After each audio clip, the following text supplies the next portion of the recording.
Welcome to my kitchen, friends. Today we're going to be making a traditional Italian dish called Caprese. Now, I'm sure you've had a Caprese salad some point in time, and many times they are year-round on menus of Italian food restaurants. But let me tell you, I love to make a Caprese at home, and I love to make them with really amazing tomatoes.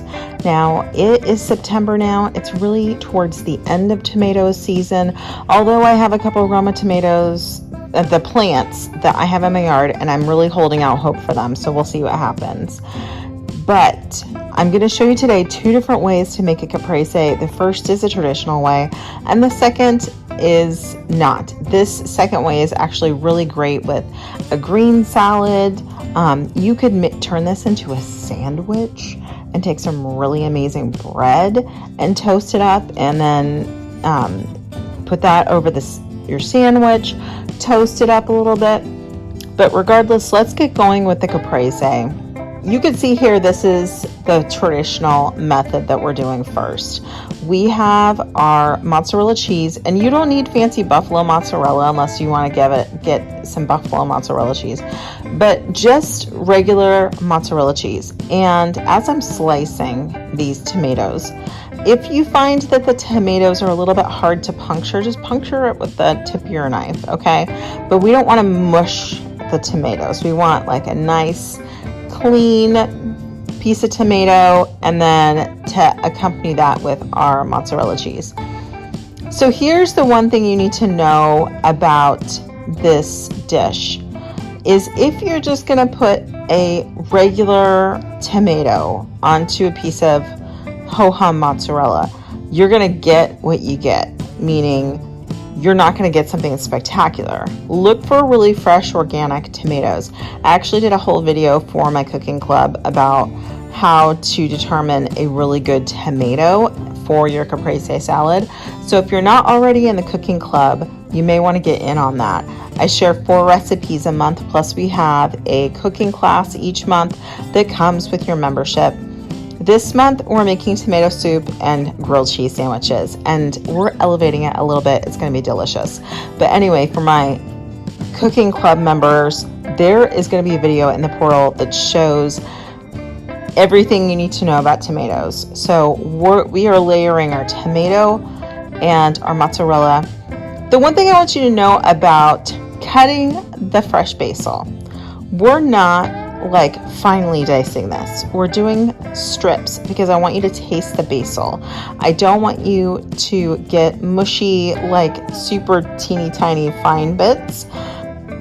If we cut the herbs too much, then the good oils from your herb will end up on your cutting board and not in your dish. So we're just going to slightly slice the basil, and then we're going to add that to the top of our tomato. The one thing we need to know about tomato, you have to salt it properly. If there's no salt on there, it's going to taste like a different deal altogether. If you appropriately salt your tomato, then what's going to happen is it's going to bring out the flavor on the tomato. So make sure that's salted. And then we're going to top it off with some balsamic glaze. Now, if you've never heard of balsamic glaze, it's really amazing. I get mine from Thrive Market. There's a link below if you've never shopped at Thrive Market before. So check that out. And that's pretty much it.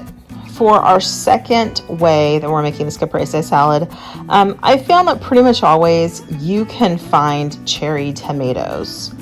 So if you are having a hard time finding the big, beautiful, wonderful heirloom tomatoes, just get some cherry tomatoes, and we're going to cut those in half.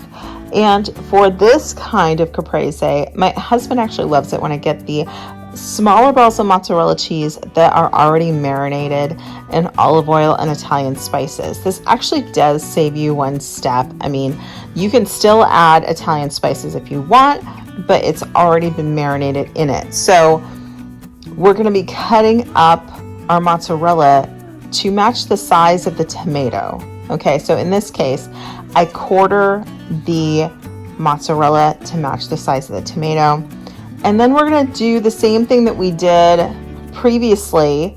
We're going to just be finally slicing that basil. You make like a little, my mom used to call it a herb pocket. Kind of roll it up, and you just finally slice the herbs so that you get these lovely strips, and that's it. We're going to add some salt to the top, but remember, because there is mozzarella, the mozzarella is still, it's a little bit salty.